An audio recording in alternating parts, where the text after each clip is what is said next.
So, ang purpose ng video na to ay magkaroon ka ng idea ano yung mga babantayan mo kapag kumuha ka ng group of people, which is yung papasahuran mo sila ng arawan. So, ang tawag dito is arawan, yung kukuha ka ng worker or laborer or skilled workers na kung saan ikaw yung magpapasahod sa kanila araw-araw. So, kaya siya tinawag na arawan. Ano yung mga titignan mo? Siyempre, kung nagpapagawa ka ng bahay or nagpapagawa ka ng renovation tapos limited lang talaga yung budget mo, recommended talaga na kumuha ka ng arawan, lalo na kung may idea ka na or may experience ka na magpagawa ng bahay at nakailang beses ka nang magpagawa. So maganda talaga yung setup na ganito, yung arawan, yung ikaw mismo yung bibili ng mga materyales para sa pinapagawa mo na bahay or extension or kung anumang renovation. So, papaano matitignan na hindi ka mag-overshoot sa budget mo? Kunwari, meron ka lang maliit na budget tapos meron kang certain amount of work na ipapagawa. Paano mo malalaman na kakasya yun? Or paano mo makikita na itong budget na to, ilang days ba to papagawin ko sa mga workers na to? So,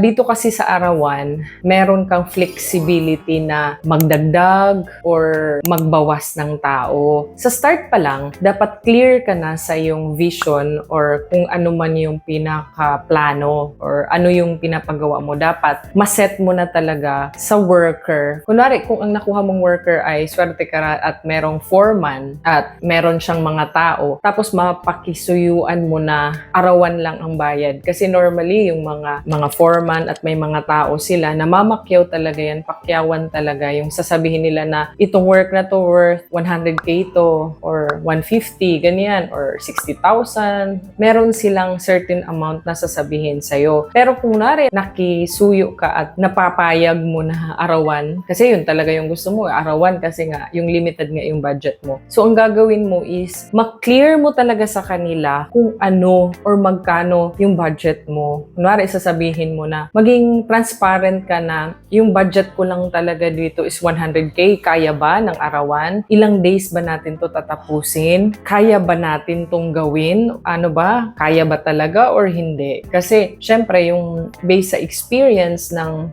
foreman at saka mga skilled workers, kung sino man ang kausap mo, alam na nila kung gaano katagal ipapagawa yung certain task. So magdedepende kung tiling works ba or ipapagawa mo ba ay magpapabubong ka ba ng bago or ipapabaklas mo yung old tas papalitan mo. So alam na nila kung ilang number of days nila yun matatapos. Syempre, kung ikaw din, kunwari, ikaw may idea ka na din at napagawa mo na yan before, so alam mo na din. So mag-negotiate kayo. Kunwari, sasabihin nilang 15 days, tapos sasabihin mo, kaya ba natin gawin niyang 12 days? So ang gagawin mo lang, kunwari, meron kang 3 tao, ilalagay 3 tao. So, alamin mo yung mga sahod nila. So, multiply mo yung 500 yung dalawa. So, 1,800 kung 500, 500, tas 800. So, 1,800 per day times, kunwari, 10 days muna. Times 10. So, makakagastos ka ng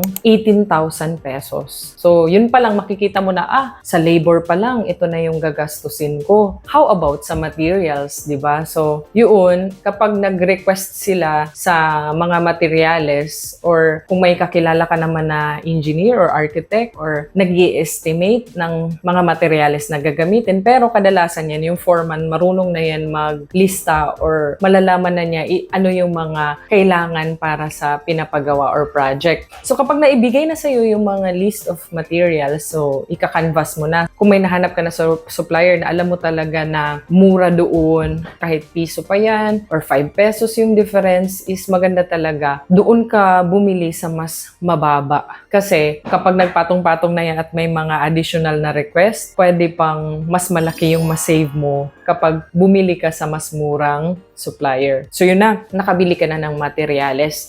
So kapag ginagawa na yung bahay mo, kailangan talaga i-supervise mo. Titignan mo kung talagang may progress kasi limited ka sa time eh. I mean, yung budget na inalat mo para doon, babantayan mo talaga. What if naka 5 days na tas parang wala pang nangyari? Hindi pa nabaklas yung dapat mabaklas lahat. Dapat sa start pa lang, clear na yung magiging flow ng inyong schedule. Kunwari, sasabihin in 2 days, tapos na magbaklas. In 3 days, nakapile na ng mga hollow blocks, for example.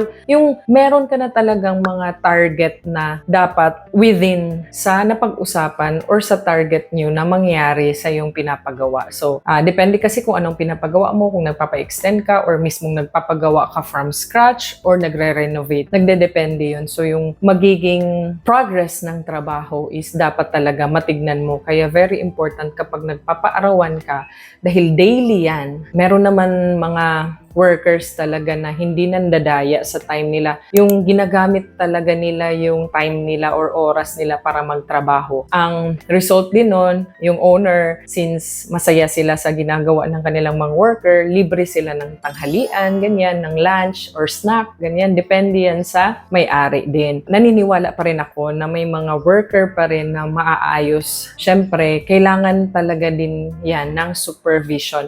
Pero kung may foreman naman or engineer ka naman or may idea ka naman, magiging mas smooth yung trabaho. At the same time, pinaka-importante talaga is yung communication sa inyo. Communication between the workers and the owner. Sabi nga ng iba, kapag nagbali daw sa kanila or nag-advance, nag-CA yung workers nila, pinapa-CA talaga nila kasi nga para maayos din gumawa or in return, hindi din papatagalin yung trabaho. On the other hand naman, merong mga workers din na syempre alam nilang arawan, so hanggang tatagal ang project or habang humahaba yung project, ibig sabihin tuloy-tuloy yung sahod. Kaya yung iba parang gusto yung setup ng arawan at pinapatagal yung trabaho, pero hindi po lahat ay ganon. Marami pa rin po na matitino at maayos naman magtrabaho. Isa din sa kinakailangan mo talagang bantayan kapag kumuha ka ng arawan is yung proper coordination sa yung foreman or sa yung mga worker para alam mo yung ano yung kulang sa project or meron ba silang mga suggestion na pwedeng gamitin na materials para doon or para dito, yung ikakabuti sa project, parang meron kayong bago mag-start ang trabaho or after ng trabaho sa hapon, pwede nang mag-request ng mga materyales na gagamitin para kinabukasan is ready na hindi yung tipong mag-aantay pa yung workers mo kasi kulang sa materyales, may urgent na kailangan tapos hindi pala na-request. Maigi na as an owner, tatanungin mo sila kung hindi man nila ni-request, ikaw na mismo yung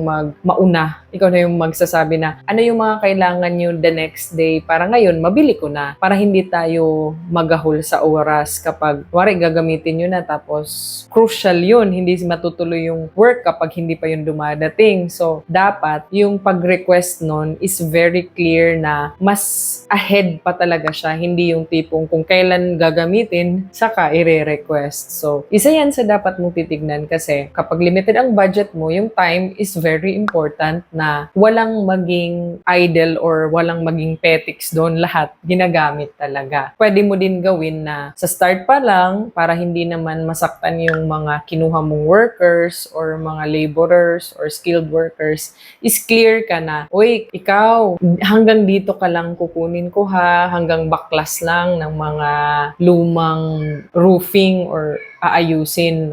Kunwari, nagre-renovate ka. So, parang clear ka na itong mga taong to is hanggang dito lang. Tapos the next, kapag gagawa na, itong sila, ano na lang matitira, example. Yan yung mga isa sa makakatulong. Pero pag maramihan, kunwari, malaking project talaga, yung setup, like isang buong bahay talaga ang gagawin. Ganun din, magagamit mo din yung pagbawas or pagdagdag ng tao based sa kung ano mang scope of work. Kung ang gagawin gagawin ay may kinakailangan talaga ng maraming tao, pwede kang maglagay. Tapos kapag yung mga works na hindi naman na kailangan na sobrang daming tao, so magtatanggal ka. Pero yun nga lang, ang magiging disadvantage nun kapag kunwari kailangan mo na yung taong yun tapos inalis mo muna tapos nakahanap ng work, yun din yung magiging isang disadvantage kapag gano'n na setup kasi maaring hindi mo na makuha ulit yung taong yun kasi may work na siya. So, pwedeng ganun ang mangyari kapag inalis mo tapos ibabalik mo, pwedeng hindi mo na siya makuha ulit. Pero yun nga, isa to sa mga makakatipid, yung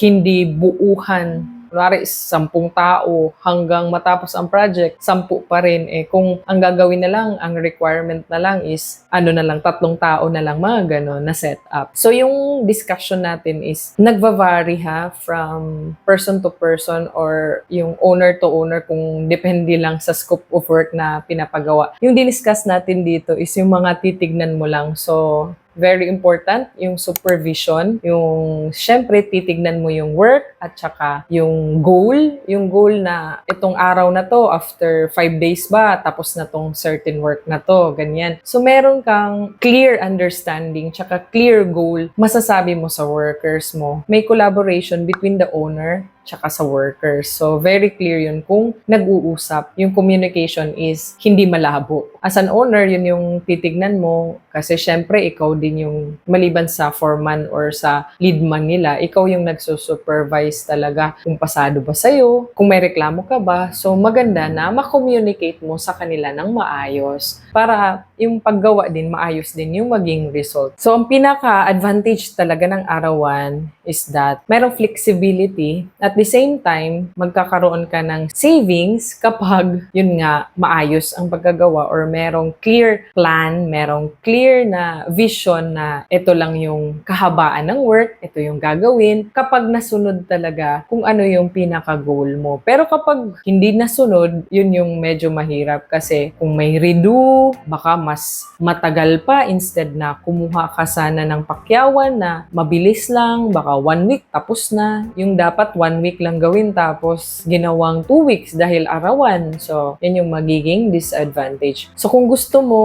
ng pakyawan versus contractor na video na pwedeng makatulong sa'yo, kung kunwari nag-iisip ka pa kung ano yung gagamitin mo, pwede mong panoorin pagkatapos ng video na to. All in all, yung arawan talaga is maganda siya kapag may experience ka na or may maasahan ka talaga na nagsusupervise for you or meron kang nakuhang maayos na foreman at saka mga workers, maganda talaga ang arawan. Maliban sa makakapili ka, ikaw mismo yung bibili ng materyales at saka maliban sa hindi ganun kalaki yung magagastos mo. Maliban doon, pwede ka ding magpa-stop ng trabaho kapag kunwari wala ka ng budget, may inaantay ka pa, yun nga lang, yung magiging problema doon is that yung mga workers mo maaring may mga nakuha na silang another na mga project or may mga trabaho sila. Kung na-properly plan mo, face by face, kunwari facing yung pagpapagawa mo, kunwari renovation, inuna mo muna yung mga bubong. Next is sa mga partition ng wall, kunwari face by face mo talaga pinagawa. Tapos isusunod mo yung sa mga cabinets or tapos overall magpapapintura ka. Yung tipong hindi mo siya lalahatin. So, maganda yung arawan talaga, lalo na sa mga hindi ganun kalaki yung budget. Kasi kung ikukumpara mo, kunwari sa pinagawa namin na bahay, dati, way back 2019, kinumpara ko kapag ipapapakyaw mo yung fiber cement board, for example, per piece nun, magkano yung singil nun? Nasa 800 to 1,000. Eh kung ilang piraso yung magagamit para sa buong bahay, so mas malaki, di ba, ang gagastusin mo kapag pakyawan. Pero kapag arawan, makukumpara mo, tapos ginawa lang yun ng 19 days. So, imumultiply mo lang yung daily nung lahat ng mga workers mo times 19 days. So, i-versus mo dun sa pakyaw na amount. Ganun siya. Yung parang titignan mo talaga kung saan ka mas makakamura.